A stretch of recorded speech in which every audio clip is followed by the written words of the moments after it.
Poor girl with brother in her arms in front of the grocery store begs the billionaire. He just needs a little milk. I promise to pay you back when I grow up. What he does next is unbelievable. Adrian Blake's footsteps echoed across the marble floor of the corporate building. His impeccable, custom-tailored suit didn't show a single wrinkle despite the exhausting day. While other executives left the building with expressions of relief, Adrian maintained an impassive countenance, as if the 6-hour meeting hadn't drained his energy at all. "See you tomorrow, Blake," said Johnson, one of the directors, trying to start a casual conversation. Adrian just nodded. Not out of rudeness, but because he had learned long ago that saving words meant saving time, and time was money.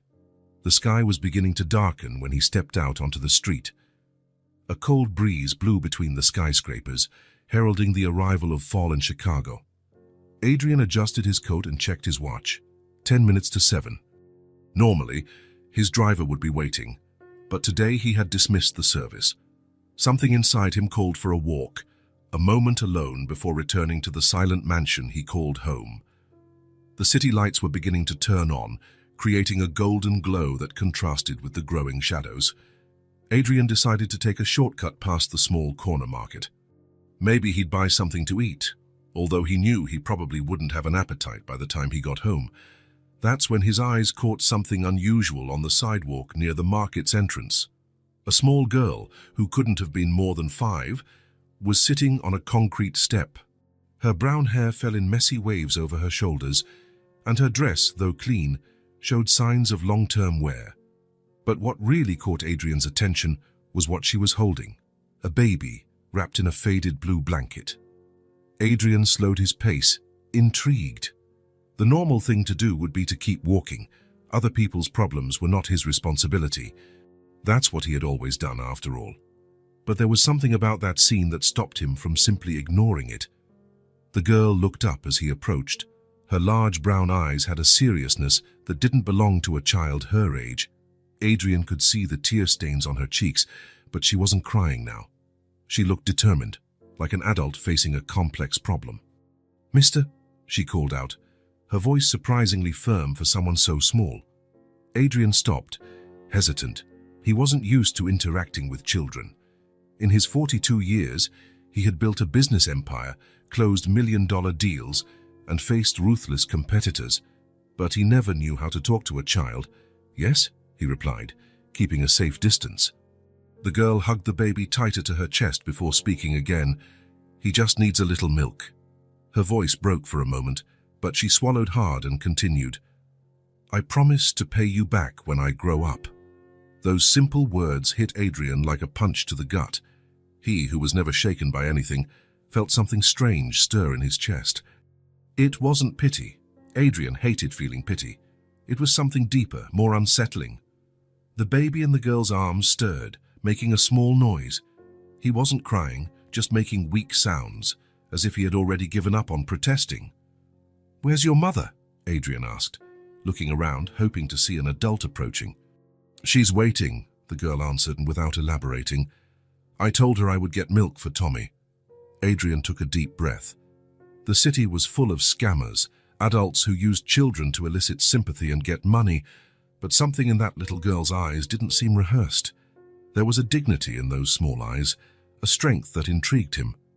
"What's your name?" he asked, crouching down a bit to get closer to her level. "Emily," she replied, adjusting the baby in her lap. "And this is Tommy. He's hungry." Adrian noticed the girl's hands, too small for the responsibility they carried. He saw how she protected her brother, as if she were the only barrier between him and the world. Without planning, without thinking about the consequences, Adrian extended his hand to her. "Come with me," he said, in a tone that surprised even himself with its gentleness. Emily hesitated, looking at his outstretched hand and then at Adrian's face.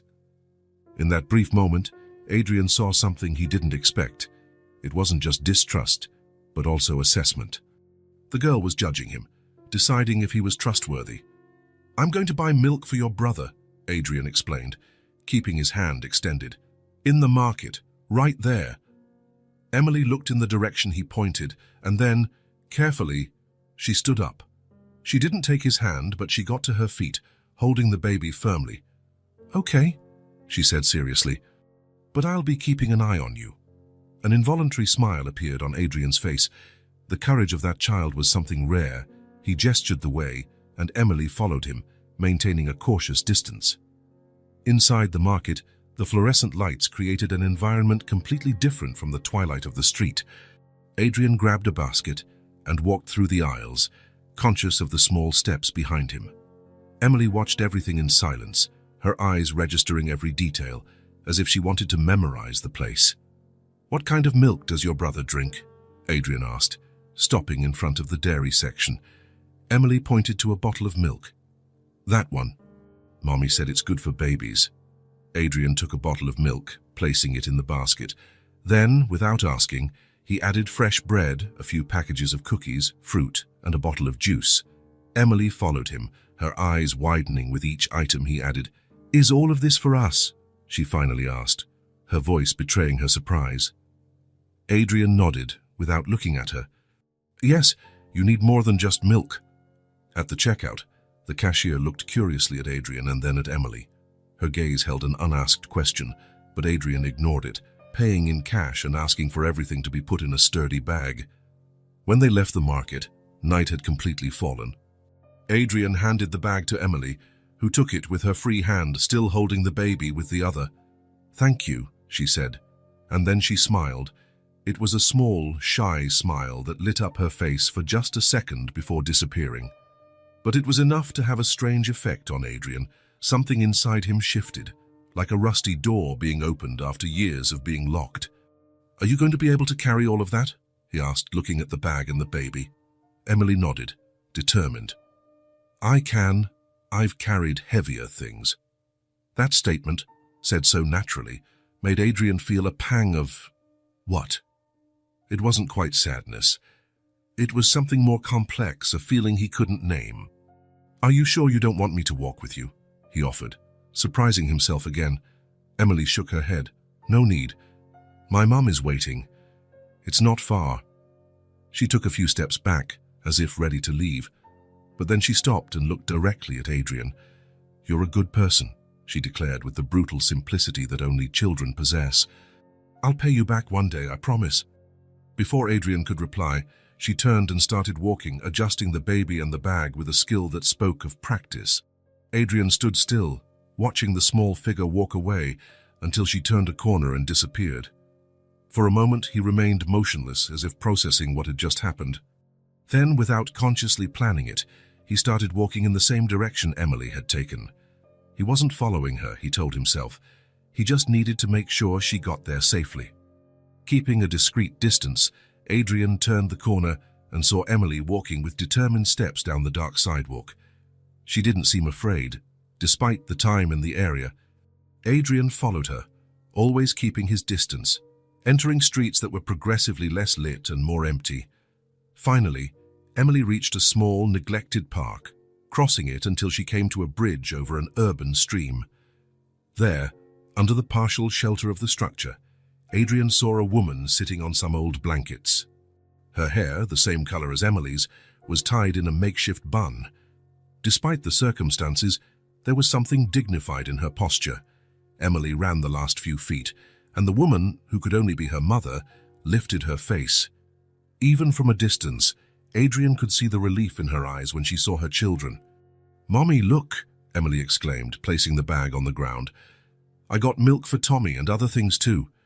The woman took the baby from Emily's arms and hugged him before looking inside the bag. Her expression shifted from surprise to suspicion and then to a cautious gratitude. "Emily, how—" she began to ask, but the girl interrupted her. "A nice man bought it for us. He was serious but kind." The woman looked around as if expecting to find this benevolent stranger nearby. Adrian stepped further into the shadows, suddenly feeling like an intruder. "He didn't ask for anything in return," the woman asked quietly, but with urgency. Emily shook her head. "No, Mommy. He just wanted to help. I told him I'll pay him back when I grow up." The woman smiled sadly and hugged her daughter with her free arm. "You're a good girl, Emily. Very brave." Adrian remained hidden, watching the scene. The woman opened the bag and took out the bottle of milk. Her hands trembled slightly as she tried to open it. Emily sat beside her, helping to hold the baby while her mother prepared the food. It was in that moment that the reality of the situation hit Adrian with full force. Here was a family, a mother and her 2 children, living under a bridge, with nothing but a few old blankets and what they could scrounge. And yet there was love between them. There was dignity. The woman held the baby gently, feeding him carefully. Emily leaned against her mother's shoulder, her attentive eyes following every movement. There was an intimacy in that scene, a bond that Adrian had never experienced in his entire life. He felt a strange lump in his throat, as if something was stuck there. His eyes burned, and Adrian blinked, surprised by his own body's reaction. He couldn't remember the last time he felt like crying. Probably when he was a child, before his father taught him that men don't cry. The woman opened one of the cookie packages and gave one to Emily, who accepted it with a tired smile. The girl nibbled on the cookie slowly, as if wanting to make it last as long as possible. Adrian saw the mother discreetly wipe a tear from her face as the baby fell asleep in her arms, finally fed. She whispered something to Emily, who nodded and lay down on one of the blankets. The woman arranged another blanket over her daughter with a gesture of infinite tenderness. Something inside Adrian felt like it was shattering.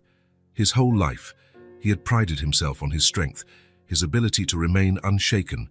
But now, faced with this scene of love amidst absolute poverty, he felt a sharp pain in his chest. How was it possible that, in a city so wealthy, a child had to beg for milk for her brother? How was it possible that a mother and her children slept in the open, under a bridge, while he lived alone in a mansion with 10 bedrooms? Adrian had always considered his success to be the exclusive result of his own effort. But now, looking at that family, he wondered how much of his success came simply from the luck of being born into favorable circumstances. The woman, he still didn't know her name, lay down beside her children, arranging the baby between herself and Emily. She pulled the last blanket over the 3 of them, forming a protective cocoon. Even in extreme poverty, she still tried to give her children comfort and security. Adrian took a step back, feeling he had witnessed something too intimate, something he had no right to see. His throat was still tight, and he took a deep breath, trying to compose himself. It was time to go. He had seen enough. More than enough. Adrian walked away silently, taking a different path to avoid passing near the family. His steps were heavy as he moved away from the park, as if he were carrying a new weight. The city streets looked different now. Adrian looked at the luxurious buildings, the illuminated storefronts, the expensive cars, and it all seemed somehow obscene in the face of what he had just witnessed. People passed by him, absorbed in their own lives, completely ignoring that, just a few blocks away, a 5-year-old child had to care for a baby while their mother struggled to survive. The walk back home seemed longer than it really was. Adrian barely noticed the streets he passed, lost in thoughts he couldn't organize. The image of Emily, so small and so brave, holding her brother with such responsibility, wouldn't leave his mind. The city lights shone around him, but Adrian saw them as if through a fog. His world, normally so orderly and predictable, seemed to have been shaken by an encounter of less than 15 minutes. When he reached the entrance of his mansion, Adrian paused for a moment, looking at the imposing structure before him. Never before had he noticed how empty the house looked, even when lit up. He entered the security code and pushed the gate open, feeling a strange weight in his chest. The immaculate gardens, the perfectly aligned stone paths, the central fountain with its crystal-clear water, everything was exactly as it had always been. But something had changed, and Adrian knew the change was inside him. He entered the house and was greeted by the familiar silence. The same silence that, until a few hours ago, he had called peace. Adrian closed the main door behind him and stood motionless for a few moments. The mansion was dark, except for the security lights he had programmed to turn on automatically at dusk. The sound system, which usually turned on with his arrival, remained silent, a setting he himself had adjusted years ago, preferring silence to music. He didn't turn on the main lights. He left his coat on the Italian marble console table in the entryway and moved through the house, his Italian shoes producing a solitary echo that reverberated off the high walls. That sound, the echo of his own footsteps, suddenly seemed different, louder, emptier, as if the house were mocking him. Adrian passed through the dining room, where a mahogany table for 12 had never hosted more than 2 guests at a time. He passed the chef's kitchen, equipped with the latest technology, which he barely knew how to operate. At the bar, he poured himself an expensive whiskey, but the taste seemed bitter in his mouth. With the glass in hand, he continued his pilgrimage through his own house. He climbed the spiral staircase, past the 5 guest rooms that had never been used, the library with books he'd bought in bulk because they matched the decor, the home theater where he often fell asleep while expensive movies played on the giant screen. Finally, he reached his personal office. This room, at least, bore his mark. It was where he spent most of his time when at home, working late, reviewing contracts, planning acquisitions, calculating profits. Adrian turned on only the lamp on his desk. The soft light cast shadows in the corners of the office. He approached the fireplace, an imposing stone structure he rarely lit, not because he disliked the warmth or the sight of the fire, but because he had never thought of it as important. He placed the glass on the fireplace mantel and looked at his own reflection in the mirror above. He saw a 42-year-old man, dark hair with graying temples, an angular face that business magazines called determined and implacable. He saw the blue-gray eyes that employees feared meeting during meetings. He saw the impeccable posture his father had insisted he maintain since childhood. "A straight back makes for a respectable man," his father used to say. Adrian unbuttoned his suit vest and allowed himself a moment of relaxation. He let his shoulders drop slightly. And then, for the first time in a long time, he truly looked himself in the eyes. What he saw surprised him. It wasn't the determination or coldness he had always associated with himself. It was something else, something that looked far too much like loneliness. Adrian moved away from the mirror and sat in the leather armchair near the fireplace. He had never admitted it to himself, but now it was impossible to deny. He was alone, completely alone. He had business partners, not friends. He had employees, not confidants. He had occasional lovers, not relationships. He had a house, not a home. Emily's face appeared in his mind. Those brown eyes, too serious for a 5-year-old. The way she held her brother, as if she were his only protection against the world. The courage in that childish voice. "Mister, he just needs a little milk. I promise to pay you back when I grow up." Adrian rubbed his face with his hands, trying to erase the image, but it persisted. He saw Emily and her mother, sleeping under the bridge, sharing old blankets apart but still together, united, connected by something he had never truly experienced, unconditional love. "I have everything," Adrian murmured to the empty fireplace, "and I have nothing." In that moment, a truth he had buried for years surfaced. His loneliness was not a conscious choice, but an armor he had built over time. Adrian had convinced himself that not needing anyone was a virtue, a demonstration of strength. He had turned this loneliness into something noble, into proof of independence. "I don't need anyone," he had always told himself. It was his mantra, his shield.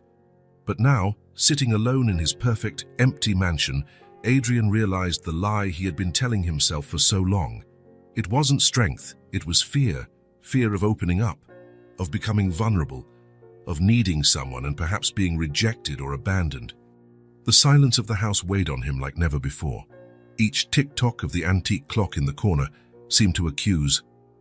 Alone, alone. Adrian stood up abruptly, as if he could escape the weight of those thoughts. He walked to the window and pulled back the curtain. Outside, the city glittered with thousands of lights. In each of those illuminated windows were people, families, intertwined lives, and here he was, isolated in his fortress of solitude. Adrian returned to the armchair and sat down, this time with his shoulders slumped. For the first time in years, he allowed himself to feel the emptiness that surrounded him. Not just the emptiness of the house, but the emptiness inside himself. He thought again of little Emily, of her courage, of the way she protected her brother despite being just a child, of the simple, direct love she showed.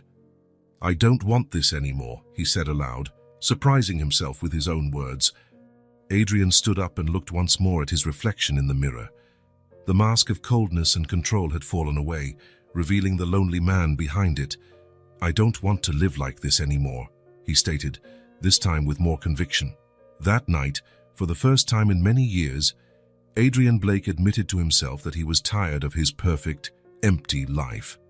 Tired of the loneliness he had built around himself like an impenetrable fortress. And more importantly, he decided it was time for a change.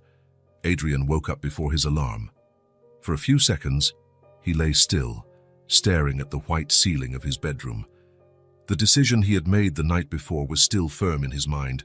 He got up without his usual email check. He took a quick shower, put on jeans and a simple shirt, clothes he rarely wore, and went down to the kitchen. He made coffee and, while he drank it, made a mental list of what he needed to buy. For the first time in years, Adrian Blake started his own car instead of calling his driver. The black Audi pulled out of the garage and headed toward the shopping center, which opened its doors at 8 in the morning. In the supermarket, Adrian pushed a cart through the aisles with a determination he usually reserved for important negotiations. He filled the cart with non-perishable foods, fruits, vegetables, meat, milk, bread, cookies, and juices. In another section, he added personal hygiene products, soaps, shampoos, toothpaste, toothbrushes, diapers for the baby, wet wipes. The cashier looked at him curiously as he checked out with 2 full carts, but Adrian kept his expression neutral. He paid in cash and asked for help to take everything to the car. His next stop was a department store. There, he bought new blankets, sheets, towels, cans, and pillows. Then, he headed to the clothing section. He hesitated in front of the women's clothes, unsure of what sizes to choose. He opted for basic pieces in various sizes: pants, blouses, light jackets, socks, and underwear still in their packaging. For the children, he selected colorful outfits, a dress for Emily and onesies for the baby. By the time he left the store, the trunk and back seat of the Audi were completely full. Adrian looked at his watch. Almost noon. He hadn't told his office he wasn't coming in. For the first time in his career, Adrian Blake was completely ignoring his professional responsibilities without prior notice. And, surprisingly, he didn't care. The way to the park where he had seen the family the night before looked different in the daylight. The streets were busier, the abandoned buildings more visible, the reality of urban poverty more evident.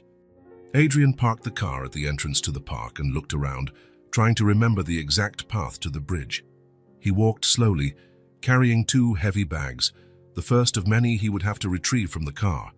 As he got close to the bridge, he slowed his pace. Suddenly, he felt nervous.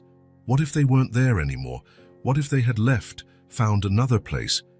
Or worse, what if his intrusion was not welcome? Adrian paused for a moment, took a deep breath, and continued walking. As he approached the exact spot where he had seen the family the night before, his heart raced. They were still there. Anne was sitting on the same old blankets, feeding the baby the rest of the milk he had bought. Emily was quietly playing with a small stone, drawing shapes in the dirt. It was Emily who saw him first. Her eyes widened in recognition and surprise. She nudged her mother and pointed in Adrian's direction. Anne raised her head. When she saw Adrian approaching with the bags, her expression shifted from surprise to a mixture of suspicion and hope. Adrian stopped a few feet away, not wanting to invade their space. "Good morning," he said, his voice sounding strangely formal. Emily stood up and took a small step forward. "It's the man from the market," she said to her mother, although Anne had clearly already recognized Adrian. "I'd brought some things," Adrian explained, lifting the bag slightly. "Oh, there's more in the car?" Anne adjusted the baby in her arms and stood up as well. She was shorter than Adrian had imagined, perhaps from always seeing her sitting down. Her brown hair, just like Emily's, was tied in a makeshift bun. Despite the circumstances, there was a dignity in her posture. "Why?" she asked, her voice low but firm. Adrian hadn't expected the direct question. He thought for a moment before answering honestly. "I'm not sure, it just felt like the right thing to do." Anne studied him for a long moment, as if trying to decipher his true intentions. Finally, she nodded. "Thank you," she said simply. Adrian placed the bags on the ground. "Have this food, cleaning supplies, some clothes. I'll get the rest."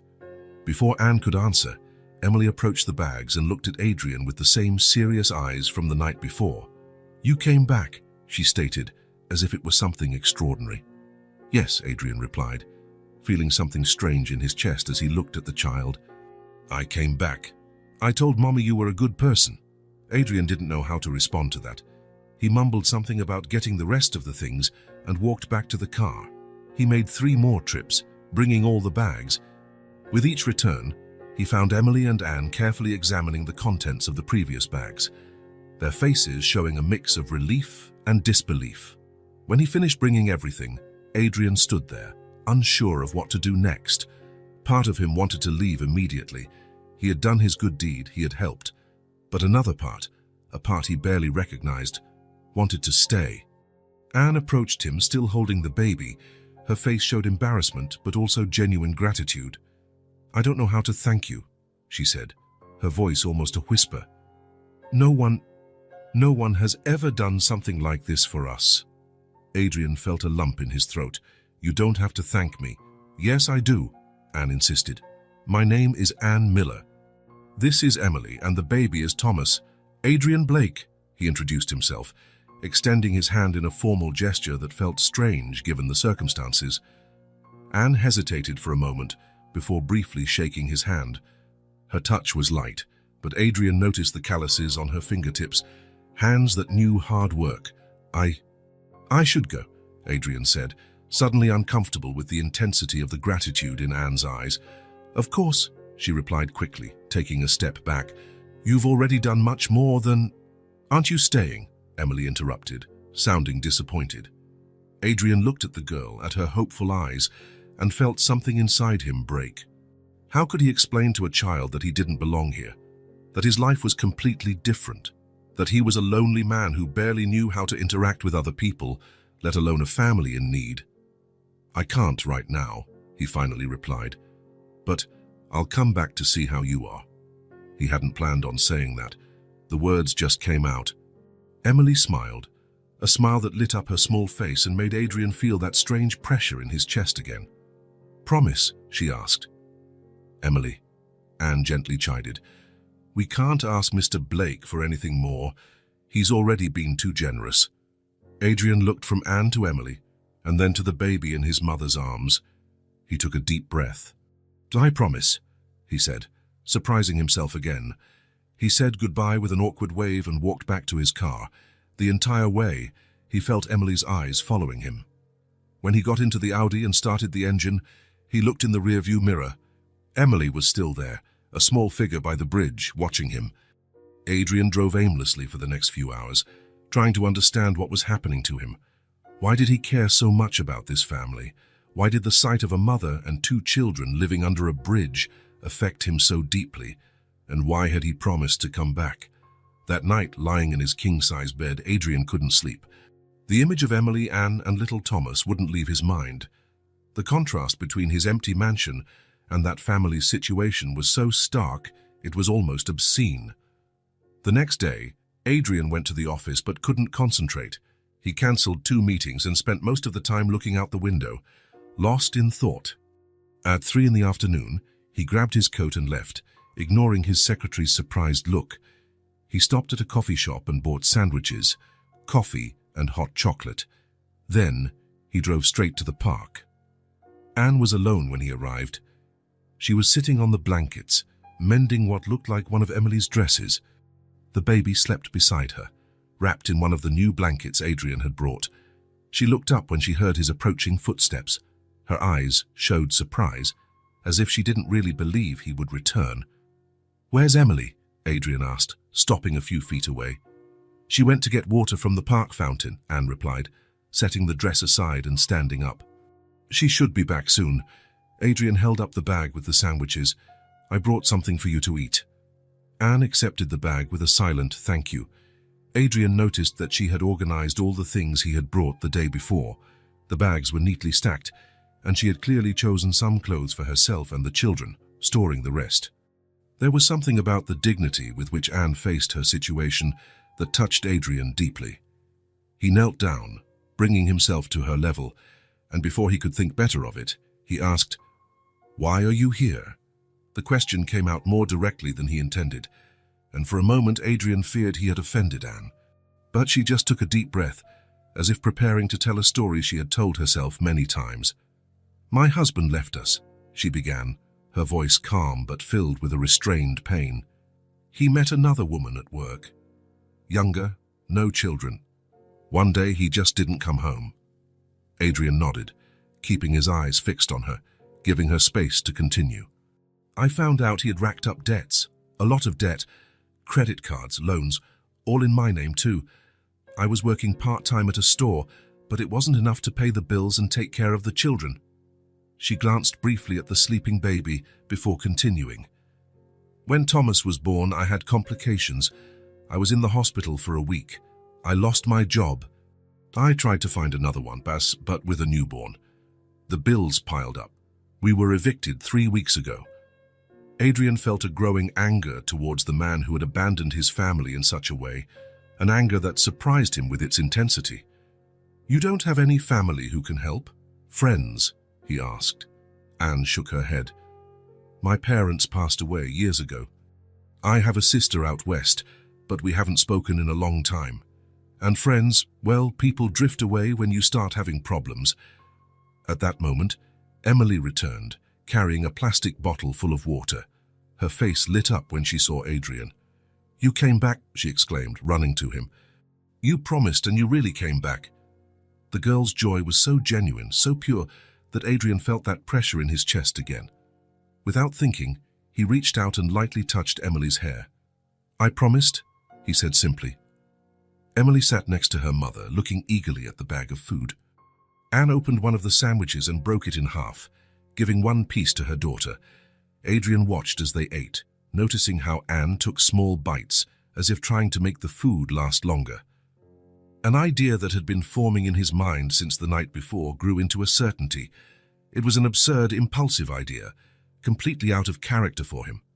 But somehow, it seemed like the only possible path.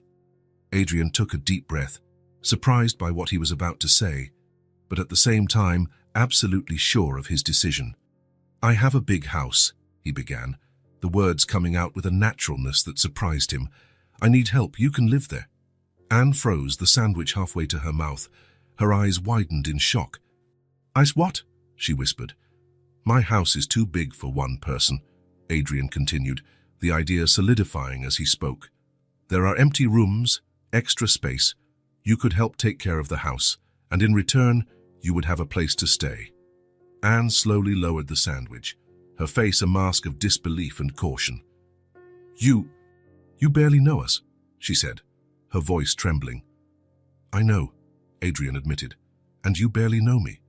But you need a place to live, and He hesitated, searching for the right words. "I need to not be alone." It was the most sincere truth Adrian had spoken in years. He needed to not be alone. He needed that family in his empty house, not just for them, but for himself. Emily looked from Adrian to her mother, her big eyes absorbing every word of the conversation, though she probably didn't understand all the implications. Anne covered her face with her hands for a moment, and when she lowered them, Adrian saw tears in her eyes. "I accept," she whispered, her voice barely audible. "Anything." Those last two words hit Adrian like a punch. Anything. The desperation contained in them, the vulnerability, the complete lack of options. "It's not anything," he hurried to clarify. "It's just mutual help. You'll have your own space, your privacy. I'm not asking for anything in return other than some help with the house." Anne studied him for a long time, as if trying to gauge the sincerity of his words. Finally, she nodded. "When?" she asked simply. "Now," Adrian replied. "We can go now." In less than 10 minutes, all of the family's belongings were gathered and placed in the trunk of the Audi. It wasn't much, just the clothes and items Adrian had brought the day before, plus a small backpack with Anne's documents and some of the children's mementos. As he helped Emily settle into the back seat, Adrian felt a strange mix of emotions. Part of him couldn't believe what he was doing, taking a family of strangers into his home. But another part, a part that seemed to be waking up after a long sleep, felt it was exactly what he should be doing. When he started the car and began driving toward his mansion, Adrian looked in the rearview mirror and saw Emily holding her sleeping brother's hand. The girl smiled at him, a smile full of trust and hope. And in that moment, Adrian knew that something inside him had broken for good. The barrier he had built around his heart, the wall that had kept him isolated for so long, had crumbled. And strangely, instead of feeling fear, Adrian felt relief. The electronic gate opened with a soft hum. Adrian drove slowly up the stone path that cut through the mansion's front garden. In the rearview mirror, he saw Emily's eyes widen as she watched the central fountain, the perfectly trimmed trees, the flower beds. Anne was also looking out the window, but her expression was harder to read. There was amazement, yes, but also apprehension. She held Thomas against her chest as if the baby were a shield. Adrian parked the car at the entrance of the house and turned off the engine. For a moment, no one moved. The silence inside the vehicle contrasted with the soft sound of the fountain's water and the occasional bird song. "We're here," Adrian finally said, his voice strangely formal. He got out of the car and opened the back door for Emily. The girl got out slowly, her eyes scanning the mansion's facade, the stone columns, the huge windows. Anne got out from the other side, still holding Thomas. Her face showed a mixture of discomfort and awe as she joined Emily at the entrance. Adrian took the few bags from the trunk, everything that family owned in the world, and gestured toward the main door. "Come on," he said simply. Emily held her mother's hand as they walked the short distance to the entrance. Adrian typed the code on the panel next to the door, and it opened silently. He stepped aside, allowing Anne and Emily to enter first. The entryway, with its marble floor and curved staircase, seemed even more imposing seen through the eyes of its new occupants. Adrian watched Emily spin around slowly, looking at the high ceiling, the crystal chandelier, the walls with expensive abstract paintings. "You live here," Emily began, her small voice tiny in the vast space. "Alone?" Adrian felt his chest tighten at the simple question. "Yes," he replied, placing the bags on the floor. "I live alone." The girl frowned, as if that were hard to comprehend. "But it's so big." "Emily," Anne gently chided, "don't be nosy." "It's all right," Adrian assured, though the child's observation had touched on something painful inside him. "Come, I'll show you the house." He led them through the ground floor, showing them the formal living room, which he rarely used, the dining room with the table for 12, the media room with leather sofas and a giant flat-screen TV, the professional kitchen, equipped with appliances he barely knew how to operate, the music room with a piano he never played. With each new room, Emily's eyes widened further, and Anne's discomfort seemed to grow. Adrian began to see his own house through their eyes, excessively large, unnecessarily luxurious, strangely devoid of any human warmth. They went up to the second floor. Adrian showed them the guest rooms, never used, and indicated which ones they could occupy. "This one can be for Emily," he said, opening the door to a room decorated in soft shades of blue and white. "And this one next to it has space for a crib for Thomas." Anne looked at Emily's room, then at Adrian. "It's very kind, but maybe it's better if we stay together, at least at first. Thomas still wakes up during the night, and Emily—" She hesitated. "Emily has nightmares sometimes." Adrian nodded quickly. "Of course, you can stay in the main guest suite. Then, it has an adjoining room that can serve as a bedroom for the children." He led them there, a spacious room with a king-size bed, a private bathroom, and a small adjacent room that, with a few adjustments, could accommodate Emily and Thomas's crib. "This is perfect," Anne said, clearly relieved to be able to keep her children close. Emily ran to the window and looked out. "Look, Mommy, you can see the fountain from here."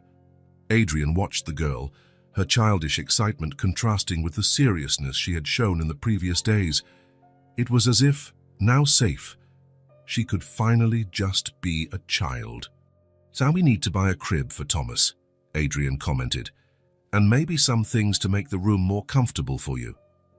"You've already done so much for us," Anne said quickly. "We don't want to be any more trouble." "It's no trouble," Adrian replied, though part of him wondered what exactly he was doing. "Guess we'll sort it out tomorrow." He showed them where the towels were, how the shower worked, where the temperature controls were. Anne absorbed every piece of information attentively, as if memorizing instructions for an important test. "Make yourselves at home," Adrian said finally, feeling strangely out of place in his own house. "I'll be in the office if you need anything." He withdrew, closing the office door behind him. He sat at his desk and turned on his computer, trying to regain some sense of normalcy. There were dozens of unread emails, missed calls, urgent messages. Adrian tried to focus on them, but his mind kept returning to the people who now occupied his house. What was he doing? What madness had possessed him to bring strangers to live with him? Adrian Blake, the man who valued his privacy and independence above all else, was now sharing his space with a woman and 2 children he barely knew.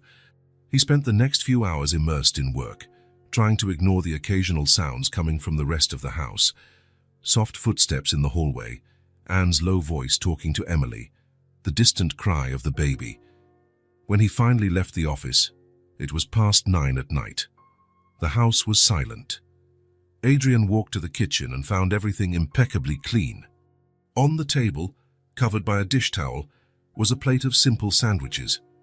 Adrian felt a strange lump in his throat. Someone had prepared food for him. He couldn't remember the last time that had happened. He ate in silence, listening to the night sounds of the house, the ticking of the old clock, the distant hum of the refrigerator, and something new, the soft sound of breathing coming from upstairs. In the following days, Adrian established a routine. He would get up early, have a quick coffee, and lock himself in his office. He lunched alone, usually on something Anne had left prepared, and went back to work. In the evening, when he finally left the office, he would have dinner in the kitchen, exchange a few polite words with Anne, and retreat to his room. It was a careful coexistence, with invisible lines that no one dared to cross. Adrian kept his distance, convincing himself it was for the best. They needed a place to stay, he had offered. It didn't mean they had to become a family. Even so, the sounds of the house began to change. It was no longer just the silence Adrian knew so well. Now there was Emily's occasional laughter, Anne's light footsteps down the hall, Thomas's cry followed by his mother's soft voice calming him. At first, these sounds bothered him. They distracted him from work, constantly reminding him that he was no longer alone. Adrian found himself annoyed by the clatter of pans in the kitchen when Anne prepared lunch, or by Emily's occasional questions when he passed her in the hallway.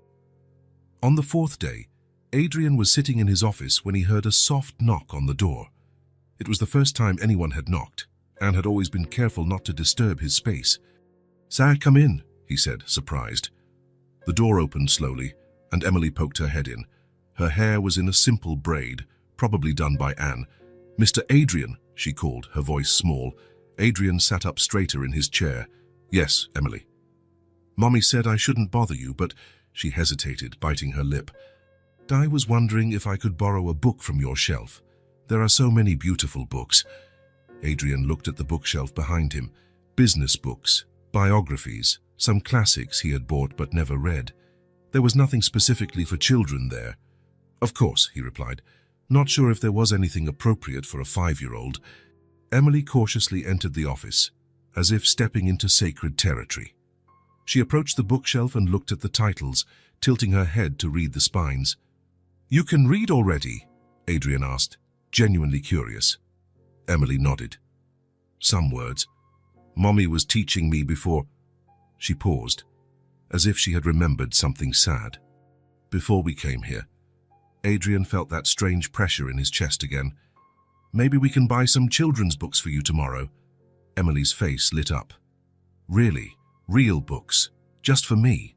"Yes," Adrian confirmed, surprised by the pleasure he felt at seeing the girl's joy. "Real books? Just for you?" Emily smiled, a smile that completely transformed her serious face. "Thank you, Mr. Adrian." She selected a book with a colorful cover, an illustrated edition of classic fairy tales that Adrian didn't even remember owning, and left the office, closing the door carefully behind her. Adrian stared at the closed door for a long moment. Something had changed in that brief interaction. A small crack had formed in the wall he kept between himself and his new house guests. The next morning, when Adrian left his room, he smelled fresh coffee and toast. He followed the aroma to the kitchen and found Anne preparing breakfast. Emily was sitting at the table, flipping through the book she had borrowed the day before. Thomas was in a small makeshift nest of blankets on a chair, gurgling contentedly. "Good morning," Anne said, turning as she heard his footsteps. "I hope you don't mind. I made coffee." "No, of course not," Adrian replied, feeling strangely shy. "That's kind of you." Anne placed a cup of coffee and a plate of toast on the table. "It's the least I can do. You gave us a roof over our heads, food—" "Mr. Adrian," Emily exclaimed, interrupting her mother. "Look what I found in the book." She pointed to a colorful illustration of a castle. "It looks like your house." Adrian smiled involuntarily as he sat down at the table. "My house isn't as big as a castle, Emily." "Almost," the girl insisted. "And it has a fountain, just like in the book." Adrian took a sip of coffee. It was exactly how he liked it, strong with little sugar. Anne must have noticed how he prepared his coffee in the previous days. "The coffee is great," he commented. Anne smiled shyly. "Glad you like it. I wish I could help more." "You've been so generous, and you're already helping," Adrian interrupted her gently. "The house has never been so clean and organized." It was true. In the few days since they had arrived, Anne had subtly transformed the mansion. The rooms felt more airy. The surfaces shone, and small touches, a vase with flowers from the garden on the coffee table, neatly arranged cushions on the sofa, made the spaces more welcoming. "Still," Anne insisted, "I'd like to do more. I can cook full meals if you'd like. I'm no chef, but I can make simple, tasty dishes." Adrian realized he couldn't remember the last time he had a real home-cooked meal. "That would be nice," he replied. That evening, when Adrian left his office, he found the dining table set for 3, a place for him, one for Anne and one for Emily, with Thomas in his makeshift nest nearby. There was a simple roast, steamed vegetables and fresh bread. "I hope you don't mind that we used the dining table," Anne said quickly when she saw him. "I thought it would be nice to have dinner together, but if you'd prefer to eat alone—" "No," Adrian replied, surprising himself. "It's a good idea." It was a strange meal, initially quiet and awkward. Adrian wasn't used to talking during meals, but Emily, with the naturalness of children, soon filled the silence with questions and observations. "Why do you have so many rooms if you live alone?" she asked between bites. "Emily," Anne chided, blushing. "That's not polite." "It's all right," Adrian assured. "Actually, I never really thought about it. I bought the house because I could, I suppose. But don't you get sad having so much empty space?" Emily persisted. Adrian looked at the girl, surprised by the insight of her question. "I guess so," he finally admitted. "Sometimes it gets very quiet." Anne looked at him with an expression Adrian couldn't decipher, perhaps compassion, perhaps understanding. From that day on, something began to change. Adrian still spent most of his time in the office, but the doors, both literal and metaphorical, started to open a little wider. Anne cooked simple but flavorful meals, kept the house clean and organized, and gradually added small touches that made the rooms more welcoming. Emily helped set the table for meals and developed an insatiable curiosity for every corner of the mansion. Thomas grew up in safety, his nighttime cries gradually diminishing. The sounds of the house, which initially bothered Adrian, began to become familiar, even comforting. The sound of footsteps in the hall, Emily's occasional laughter, the lullabies Anne sang to Thomas, all of it formed a new soundscape that, surprisingly, Adrian was beginning to appreciate. The days passed, and a routine settled in almost naturally. Adrian still spent many hours in his home office, but he began to make small concessions to his usual isolation. Sometimes he would leave the door ajar while he worked.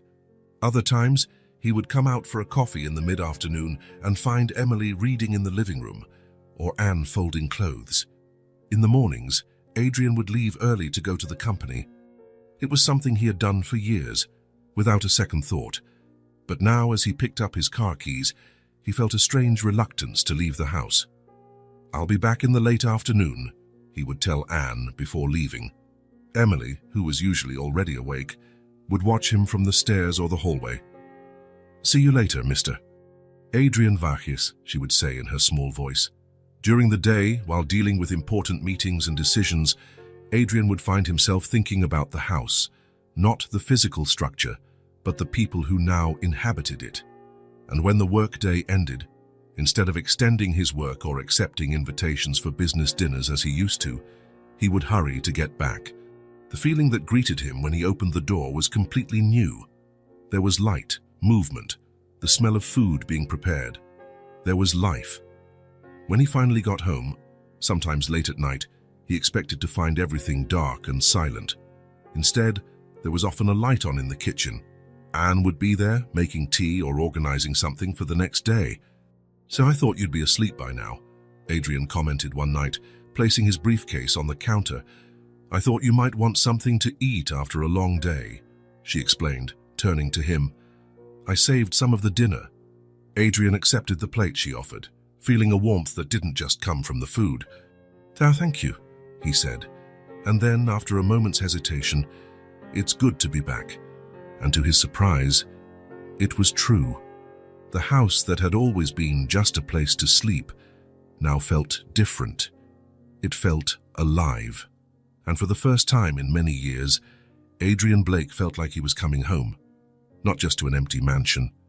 Adrian parked the car at the shopping center, turned off the engine, and sat for a few minutes, contemplating what he was about to do. In his 42 years, he had never set foot in a toy store. He had never picked out a gift for a child. The idea made him strangely nervous. However, in recent days, something had changed. The presence of Emily, Anne, and little Thomas in his house was no longer just a temporary situation, a good deed on his part. It had become something more, something Adrian still couldn't name, but that made him want to do more than simply offer a roof and food. He got out of the car and walked towards the mall. A colorful storefront caught his eye. "The Toy Palace," announced the sign in playful letters. Adrian took a deep breath and went inside. The inside of the store was a universe of colors, sounds, and movement. Toys of all kinds filled shelves up to the ceiling. Dolls and cars and games, stuffed animals. Adrian looked around, momentarily disoriented by the vastness of options. "Can I help you?" a saleswoman asked with a friendly smile. Adrian hesitated. "I'm looking for something for a 5-year-old girl." "Any preferences? Dolls, educational games, art kits?" Art. The word sparked a memory. Emily flipping through the book she had taken from his office, her eyes shining as she saw the colorful illustrations. "Something related to drawing, perhaps," Adrian suggested, "and also something for a baby about a year old."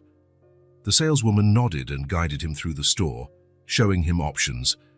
Adrian chose carefully: a sketchbook with a colorful cover, a box of vibrant colored pencils, a small sturdy plastic easel. For Thomas, he selected a soft teddy bear and some building blocks with animal figures. Before heading to the checkout, Adrian noticed a small shelf with children's books. He remembered the promise he had made to Emily days ago. He selected several titles with beautiful illustrations and simple stories, suitable for a child learning to read. "A gift for your children?" the saleswoman asked as she wrapped everything. Adrian opened his mouth to correct the mistake, but something stopped him. "Yes," he replied simply, surprising himself. On the way back home, Adrian found himself anticipating Emily's reaction. He had never particularly cared about the happiness of others, not in a personal, involved way. He had made donations to charities, of course, but always in a distant, impersonal manner. This was the first time he wanted to see, with his own eyes, the result of his generosity. When he arrived home, he found Anne in the kitchen, preparing dinner. Thomas was in his makeshift playpen, playing with a wooden spoon. "Where's Emily?" Adrian asked, keeping the bags hidden behind his back. "In the living room reading?" Anne replied, casting a curious glance at Adrian's unusually eager expression. Adrian nodded and walked to the living room. Emily was sitting on the rug, flipping through the same book she had taken from his office days ago. Her hair, now always clean and combed, fell over her concentrated face. "Emily," Adrian called, his voice softer than usual. The girl looked up and smiled when she saw him. It was no longer the shy, cautious smile of the first few days, but something more relaxed, more natural. Adrian realized that Emily was no longer afraid of him. "I have something for you," he said, bringing the bags to the front. Emily's eyes widened in surprise. She carefully closed the book and stood up, approaching with curiosity. Adrian knelt, getting on her level, and began to take the gifts out of the bags. First the books, and which he stacked to the side. Then the sketchbook with the colorful cover, the box of pencils, and the small easel. Emily remained motionless, looking at the gifts with an expression Adrian couldn't decipher. For a terrible moment, he feared he had made a mistake. Maybe she didn't like to draw. Maybe the gifts were inappropriate. Then, slowly, Emily reached out and touched the sketchbook.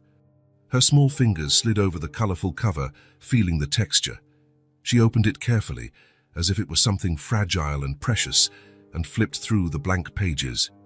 "Is it for me?" she asked in a low voice, as if she was afraid she had misunderstood. "All of this is for you," Adrian confirmed. "And these," he added, taking Thomas's toys out of the bag, "are for your brother." Emily looked at the gifts, then at Adrian, and back at the gifts. Her expression was one of pure amazement, as if she couldn't believe what she was seeing. Slowly, she picked up the sketchbook and the box of pencils, holding them against her chest with a care that squeezed Adrian's heart. This wasn't how a child normally reacted to presents. It was as if she had never received something that was just hers before. "Thank you, mister," she whispered, her voice so quiet Adrian could barely hear it. Something in the formality of that "mister," the same word she had used when they first met, hit Adrian deeply. Despite living under the same roof for weeks, to Emily he was still the mister who had bought milk for her brother that first day. "You can call me Adrian," he said gently. Emily nodded, still hugging the gifts. "Thank you, Adrian." At that moment, Anne entered the living room, drying her hands on a dish towel. She stopped at the door when she saw the scene. Adrian kneeling on the rug, Emily hugging the sketchbook and pencils, toys scattered around. "What?" she began, but Emily interrupted her, running to her mother. "Look, Mommy, the Miss Adrian bought them for me. And there are things for Tommy, too." Anne looked at the gifts, then at Adrian, a silent question in her eyes. "I thought they would like them," Adrian explained, feeling suddenly embarrassed under Anne's piercing gaze. "They're just a few simple things." Anne opened her mouth, then closed it again, clearly at a loss for words. Then something happened that Adrian had never seen before. She smiled, a genuine smile that lit up her face and softened the lines of worry that seemed permanently etched there. "Thank you," she said finally, her voice thick with restrained emotion. Emily, oblivious to the intensity of the moment between the adults, was already sitting on the floor, opening the box of pencils. Her eyes shone as she examined each color, carefully lining them up in rainbow order. "Tommy, look," she called, and Anne brought the baby from the playpen to his sister. Thomas, with a baby's natural curiosity, immediately tried to grab one of the pencils, but Emily gently moved it away. "No, Tommy, you have your own toys," she explained with the seriousness of an older sister doing her duty. Then she picked up the teddy bear and the colorful blocks, showing them to her brother. "Look what Adrian brought for you." Adrian remained where he was, watching the scene. Emily explained each color to Thomas with surprising patience for someone so young. The baby babbled, trying to repeat the words, while playing with the colorful blocks. Anne sat on the sofa, watching her children with an expression softened by joy and gratitude. Occasionally, her gaze met Adrian's, and there was something new there, a kind of connection that didn't exist before. Adrian felt a strange warmth in his chest, a sensation that spread slowly. He had never imagined that seeing a child happy with something as simple as colored pencils and a sketchbook could bring so much satisfaction. He had never imagined that doing something for someone, not out of obligation or expectation of return, but simply to bring joy, could make him feel so complete. For the first time in a long time, maybe for the first time in his life, Adrian Blake felt a genuine pride in something he had done. It wasn't the pride he felt when closing a big deal or acquiring another company. It was something deeper, more personal, something that touched a part of him he didn't even know existed. In the days that followed, Emily was rarely seen without her sketchbook and pencils. She drew in every free moment, sitting at the table after meals, on the living room rug while Adrian read the newspaper, in the garden under the shade of a tree. Adrian noticed that she always hid what she was drawing when he approached, quickly closing the sketchbook or turning the page. He didn't question it, respecting her privacy, although he felt a genuine curiosity about what so absorbed her. Anne commented one evening as they prepared dinner together, another subtle but significant change in their routine, that she had never seen Emily so happy and focused. She always liked to draw, Anne said, chopping vegetables, but she never had her own materials. At school, she always had to return the pencils at the end of class. Adrian nodded, feeling that strange pressure in his chest again. The idea of a child never owning something as simple and fundamental as colored pencils was hard to conceive for someone who had grown up with every material privilege. A week after giving the gifts, Adrian was in the living room, reviewing some work documents, when he heard light footsteps approaching. He looked up and saw Emily standing in the doorway, holding her sketchbook against her chest. "Adrian," she called, her voice small but determined. There was no longer any hesitation when she said his name. "Yes, Emily," he replied, setting the documents aside. The girl approached, biting her lower lip in a gesture Adrian now recognized as a sign of nervousness. I made something for you," she said, carefully opening the sketchbook. Adrian felt a wave of unexpected curiosity and emotion. Emily turned the sketchbook towards him, showing a drawing that filled an entire page. On the paper, with childish but surprisingly detailed strokes for a 5-year-old, were 4 figures holding hands. A tall man with dark hair, clearly Adrian, stood next to a female figure with brown hair who could only be Anne. Between them, 2 smaller figures, a girl in a colorful dress and a baby represented only by a large head and a small body.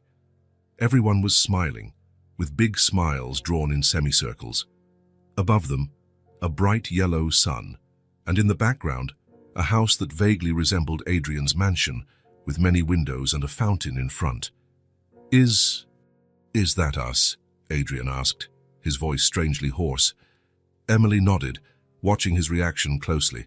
"It's our family," she explained with the direct simplicity of children. Then she pointed to the figure representing Adrian. "That's you. You saved us." Adrian felt something tighten in his throat, a lump he couldn't swallow. "Tha's family," he repeated softly, the word sounding strange and yet perfectly right on his lips. Emily smiled, apparently pleased with his reaction. "Can I put it on the fridge? My teacher at school always put our drawings on the wall." Adrian nodded, unable to speak for a moment. Emily ran off towards the kitchen, probably to ask Anne for help hanging the drawing. Adrian remained seated, looking at the empty space where the drawing had been. "You saved us," she had said, with the simplicity and honesty only a child could have. But the truth that hit Adrian at that moment was very different. It wasn't he who had saved Emily, Anne, and Thomas. It was they who had saved him, from loneliness, from emptiness, from the purposeless life he had led before they arrived. For the first time, Adrian fully understood what had happened. He wasn't just someone who had helped a family in need. He had become part of their story, just as they had become part of his. Together, they were writing a new chapter, not just in their lives, but in his as well. Adrian stood up and walked to the kitchen. On the refrigerator, held by a colorful magnet, was Emily's drawing. Anne was setting the table for dinner, while Thomas happily banged a spoon on his high chair. Emily, seeing Adrian enter, smiled. "Did you like it?" she asked, pointing to the drawing. Adrian looked at the 4 figures holding hands under the bright sun. "It's the most beautiful drawing I've ever seen," he replied, with absolute sincerity. And in that moment, in that once cold and impersonal kitchen, now full of life and warmth, Adrian Blake understood the true meaning of family, not as an abstract concept, but as a concrete reality made of small moments, of holding hands, of drawings on the fridge, a reality that, against all odds, he was now a part of. Weeks turned into months, and the presence of Anne, Emily, and Thomas in Adrian's mansion ceased to be a novelty and became a natural part of life. The routine had settled with a tranquility Adrian had never imagined possible. The mornings were filled with the sound of little footsteps, occasional laughter, and the scent of fresh coffee. The evenings brought shared dinners, simple conversations, and the comforting feeling of having a place and people to come back to. Adrian still worked a lot, but something had changed. Work was no longer the center of his existence, just a part of it. He began to decline unnecessary evening commitments, to end meetings on time, to delegate tasks he once insisted on doing himself, all so he could get home earlier. On that autumn morning, Adrian came down for coffee, feeling a slight pressure in his chest. He attributed it to stress. He had an important meeting with investors that day. He ignored the discomfort and sat at the table, where Emily was already eating cereal while drawing in her notebook. "Good morning," Anne said, placing a cup of coffee in front of him. "Did you sleep well?" Adrian nodded, forcing a smile. The pressure in his chest had increased a little, but he didn't want to worry her. "Yes, thank you." "And you?" Tommy woke up twice, but he went back to sleep quickly. "He's teething." Adrian looked at the baby, who was playing with colorful blocks in his high chair. Thomas was no longer the fragile baby he had first seen in Emily's arms. Now he was a sturdy toddler, with rosy cheeks and a smile that showed 4 little teeth. "What are you going to do today?" he asked Emily, who looked up from her drawing. "Mommy is going to teach me how to write my full name," the girl answered proudly. "And we're going to make cookies." "That sounds fun. I hope you save some for me." Emily smiled, that smile that always made something stir inside Adrian's chest. "We'll save the prettiest ones." Adrian tried to take a sip of coffee, but the pressure in his chest suddenly intensified. He put the cup down, feeling his breathing become difficult. A cold sweat started to form on his forehead. "Are you okay?" Anne asked, noticing his paleness. "Adrian." He tried to answer, but the pain was now radiating down his left arm. It felt like someone was squeezing his chest in a vice. He tried to stand up, but his legs seemed to lose their strength. "Adrian!" Anne's voice sounded distant, as if coming from a tunnel. The last thing he saw before the world went dark was Emily's face, her big eyes wide with terror. Adrian felt himself falling, but there was no impact, just darkness, and then nothing. As consciousness began to return, the first thing Adrian noticed was a weight on his hand. Someone was holding it firmly. He opened his eyes slowly, the ambient light seeming painfully bright. "He's awake!" Emily's voice, tense and relieved at the same time. Adrian blinked a few times, trying to focus his vision. He was lying on the kitchen floor, his head resting on what felt like a sofa cushion. Anne was kneeling beside him, holding his hand. Emily was nearby, tears streaming down her cheeks. "Don't try to get up," Anne said, her voice firm but gentle. "The ambulance is on its way." "What happened?" Adrian managed to ask, his voice hoarse. "You passed out. I think it might have been a heart attack." The word hung in the air like a sentence. Adrian tried to assess his body. The pain in his chest had subsided to a dull, constant pressure. Breathing was still difficult, but not impossible. "How long?" he started to ask. "A few minutes," Anne replied. "I called for an ambulance immediately." "They should be here soon." Adrian realized that Emily was still crying silently. The girl had her fists clenched so tightly that her knuckles were white. "Emily," he called softly, "it's okay. I'm going to be fine." The girl came closer, her eyes fixed on him as if she feared he might disappear at any moment. "You fell," she said, her voice trembling. Like Michael's dad from school, his dad never came back. Adrian felt a pang in his heart that had nothing to do with his physical condition. "I will come back," he promised. "Don't worry." Emily nodded but didn't seem convinced. She knelt beside him and, to Adrian's surprise, laid her head on his shoulder, hugging him tightly. Adrian felt the dampness of her tears on his neck. Anne continued to hold his hand, her fingers discreetly checking his pulse every few seconds. Adrian looked at her, noticing the genuine concern in her eyes. It wasn't just the concern of someone for the person they depended on financially. It was something deeper. "I'm sorry for scaring you," Adrian said, his voice still weak. "Don't talk," Anne replied. "Save your strength." But Adrian felt a sudden urgency, a need to say things he had never said before. The brush with death, because that's what he had felt when the pain exploded in his chest, had awakened an unexpected clarity in him. "Anne," he called, squeezing her hand. "I need to say something." She shook her head. "It can wait. You need to—" "No," Adrian interrupted, feeling tears welling up in his eyes. "It can't wait." He took a deep breath, ignoring the pain the movement caused. I've never told anyone this," he began, his voice thick with restrained emotion. "My mother died young. I was 8. Cancer. My father was cold, always was. After she was gone, he got worse. I never had a real family. I never knew what that was." Adrian paused, tears now streaming freely down his face. Emily lifted her head, watching him with a mixture of curiosity and concern. "I never knew what this was, what I have with you," Adrian completed, his voice almost a whisper. Anne squeezed his hand firmly, her own eyes welling up. "We never had this either," she replied softly. "Not like this."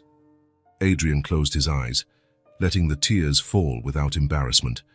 Years of repressed emotions, of loneliness disguised as independence, of voids filled with work and material achievements. It all seemed to surface now, as he lay on his kitchen floor, surrounded by people who, in a few short months, had become more important to him than anything he had ever owned. The distant sound of sirens broke the moment. Anne stood up quickly.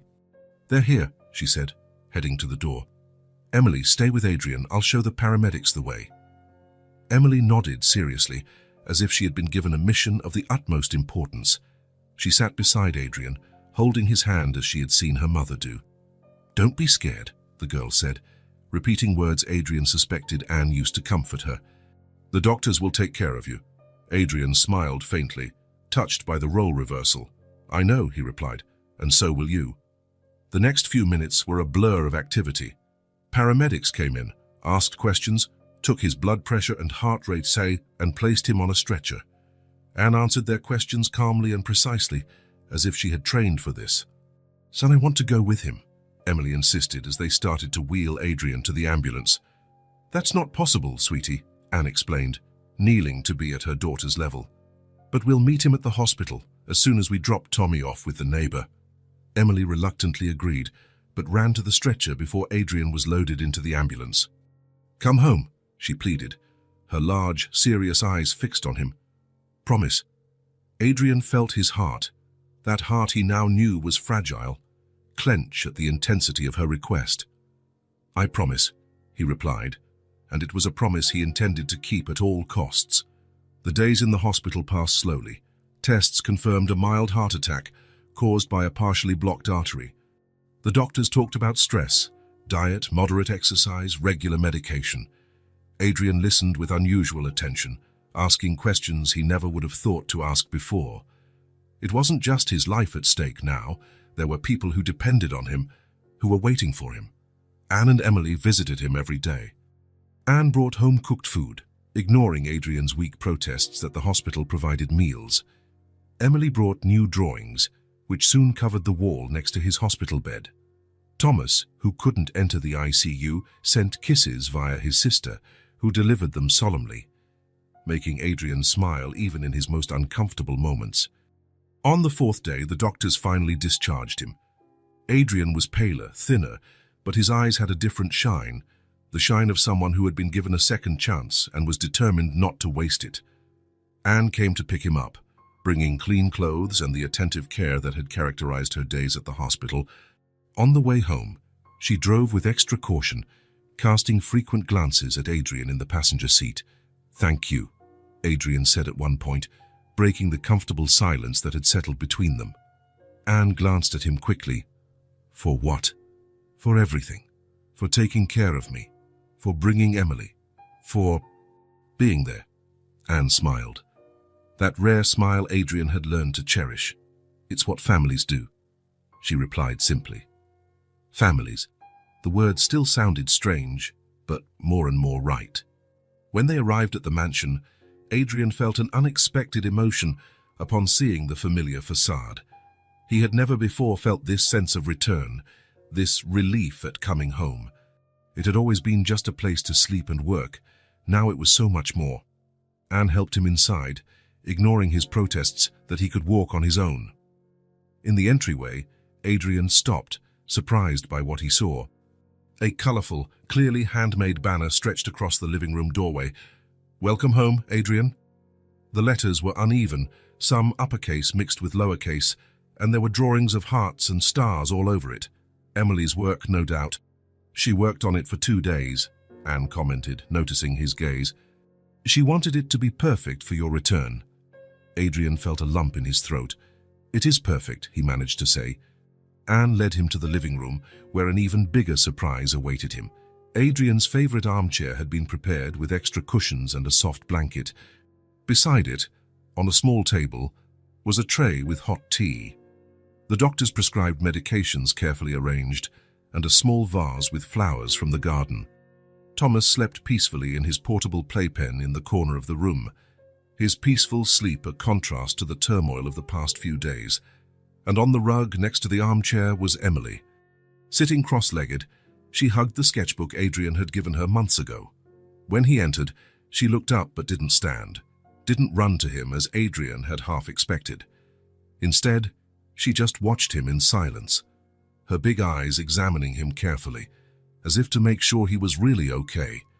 There was something in that look, a mixture of relief, concern, and a love so simple and direct it almost hurt, that touched Adrian deeply. It wasn't about grand gestures or dramatic declarations. It was just a child, sitting in silence, holding a gift he had given her, looking at him with eyes that said more than words ever could. Adrian sat in the armchair prepared for him, feeling the exhaustion from the hospital trip. Anne handed him a cup of tea and discreetly retreated to the kitchen, giving them a moment alone. "You kept your promise," Emily said finally, her voice small but firm. "I promised I'd come back," Adrian replied, "and here I am." Emily nodded, satisfied. Then, slowly, she stood up and approached the armchair. Carefully, as if afraid of hurting him, she leaned against his side, her small, warm body a comforting presence. "I made more drawings for you," she said, opening the sketchbook. "But so you'll be happy and get better faster." Adrian looked at the colorful pages, scenes of all of them together, at home, in the garden, in the kitchen, everyday moments transformed into art through a child's eyes. In that moment, with Emily by his side showing him her drawings, the warm tea in his hands, the medications so carefully arranged, the baby sleeping peacefully in the corner, and Anne in the kitchen preparing something that already scented the house, Adrian realized a simple but profound truth. The simplest gestures are the ones that fill the heart the most. It wasn't professional achievements, million-dollar acquisitions, or material possessions that gave life meaning. It was these small moments of connection, of mutual care, of presence. It was knowing there were people who noticed his absence, who cared about his well-being, who waited for his return. Adrian put his arm around Emily's small shoulders and closed his eyes for a moment, feeling a gratitude so intense he could barely contain it. His heart might be fragile, as the doctors had said, but it had never been so full. Spring had arrived, bringing new beginnings with it. The mansion's garden bloomed with vibrant colors, roses, tulips, and daisies that Anne had planted months earlier. Sunlight streamed generously through the windows, creating golden patterns on the kitchen floor. Adrian had fully recovered from the heart attack. He followed the new diet strictly, walked every morning in the garden, and took his medication at the exact times, not because he feared for his own life, but because he had promised Emily he would be okay. A promise he wouldn't dare break. His work pace had changed drastically. He had delegated responsibilities, reduced his hours, and started refusing long trips. His partners didn't understand the sudden change in the man who had always been known for his relentless dedication to business, but Adrian didn't care what they thought. His priorities had changed. On that Sunday morning, the sun shone with special intensity. Adrian was making pancakes, a newly acquired skill that made Emily laugh every time he tried to flip them in the air. Anne was cutting fresh fruit, occasionally casting amused glances at Adrian's culinary attempts. Thomas, now almost 2, was banging a wooden spoon on his high chair tray, creating a disjointed beat that served as the soundtrack to the domestic scene. "I think this one turned out almost perfect," Adrian announced, sliding a pancake onto Emily's plate. The girl examined the pancake critically, then smiled. "It's better than the last one. It doesn't look like a squashed half-moon anymore." Anne laughed, placing the bowl of fruit on the table. "Emily, be nice. Adrian is trying his best." "I am being nice," the girl protested. "I said it's better." Adrian smiled, sitting down at the table. Sundays had become his favorite days. No work, no commitments, just the 4 of them together at home. Simple as that. Emily covered her pancake with honey and took a large bite, leaving a golden mustache on her upper lip. Thomas immediately tried to imitate his sister, reaching for the honey pot. "No, Tommy," Anne intervened quickly. "You're too little for honey." The boy pouted in disappointment, a look that lasted only until Anne put pieces of banana on his plate. He picked them up with his chubby fingers, smiling with satisfaction. Adrian watched the scene with a sense of fullness that still surprised him. How could something so simple, a family breakfast, bring so much happiness? Before, he used to have coffee alone, usually standing up while checking emails. Now these shared meals were the highlight of his days. "What are you thinking about?" Anne asked, noticing his contemplative gaze. Adrian shook his head, smiling. "About how much everything has changed. For the better." Emily finished her pancake and wiped her mouth with a napkin, a formality Adrian found adorable. She looked at him with that serious expression she sometimes assumed, the same one she had when they first met. "I still want to pay for everything," she said suddenly, her voice small but determined. Adrian blinked, confused for a moment. Then he remembered that first night, the little girl on the market sidewalk holding her baby brother. "Mister, he just needs a little milk. I promise to pay you back when I grow up." Something moved in his chest, an emotion so intense it almost hurt. Adrian felt his eyes well up. "You already have," he replied softly, holding Emily's small hand across the table. "You taught me what it means to have a family." Emily tilted her head, curious about the emotion in his voice. Anne looked at Adrian, her own eyes moist, a silent understanding passing between them. Adrian took a deep breath, knowing the time had come to say something that had been growing inside him for months. He looked at Anne, then at Emily, and finally at Thomas, who was now watching him with big, attentive eyes, as if he sensed the importance of the moment. "I was a cold man," Adrian began, his voice low but firm. "I didn't know how to care. I spent my days working, accumulating money, buying things, but I would come home to an empty house. I didn't know what I was missing." He paused, swallowing the lump that was forming in his throat. "But you changed that. I'm better because of you. Better as a person, as a man." He hesitated, searching for the right words. I don't know how to live without you anymore." Anne reached her hand across the table, taking his. Her eyes conveyed everything words couldn't express. "We don't either," she replied simply. Emily got up from her chair and ran to hug Adrian. He picked her up, feeling her little arms around his neck, the smell of honey and children's shampoo. "Are we a real family now?" Emily asked against his shoulder. "Yes," Adrian replied, looking at Anne over the girl's head. "That we are a real family." Thomas banged happily on his tray as if applauding, making everyone laugh. In that instant, sitting in his sunny kitchen with Emily on his lap, Thomas drumming happily, and Anne looking at him with a smile that said everything, Adrian Blake understood that he had found something money could never buy. A real home. It wasn't the mansion with its immaculate gardens and luxurious rooms. Home was in Emily's laughter, in Thomas's uncertain steps, in Anne's knowing glance. It was in the imperfect Sunday pancakes, The drawings hanging on the fridge, the conversations at night after the children were asleep. A cold, lonely businessman had found a desperate girl holding her baby brother. An impulsive act of help had turned into the greatest gift Adrian had ever received, a family. And as he hugged Emily and held Anne's hand across the table, Adrian knew, with absolute certainty, that he was finally home. If this story touched your heart, subscribe to the channel and turn on notifications so you don't miss the next ones. Leave a like because it helps this story get recommended to more people. See you in the next story.